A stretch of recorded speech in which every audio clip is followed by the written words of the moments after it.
Саш, ну вот как вы сегодня прилетели домой уже наконец-то. Ощущение после того, что были там в Германии. Ой, ну это мечта. Дом это мечта. Так устали оба, вообще еле живые, если честно. Как бы очень довольны. Потому что и прошло все хорошо, и они там все довольны, там даже говорят замечательно. Поэтому а мы тем более. Ну вот когда все начиналось, вот, думала, что вот так вот вместе.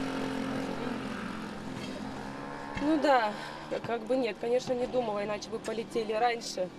А так пришлось 2 месяца ждать очереди. Ну, я думаю, даже лучше он окреп к этому времени. Легче перенес. Они чем старше, тем легче переносят операции. Так что...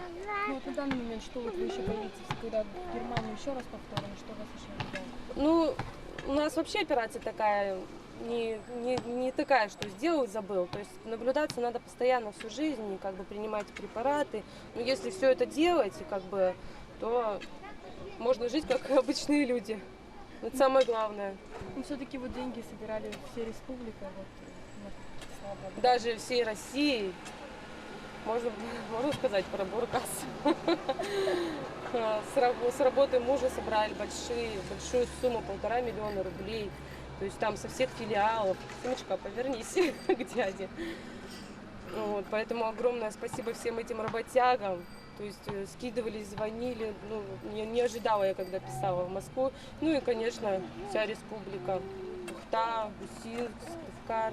Огромное спасибо. Наше сердечко бьется благодаря всем вам. Да? Все, спасибо большое.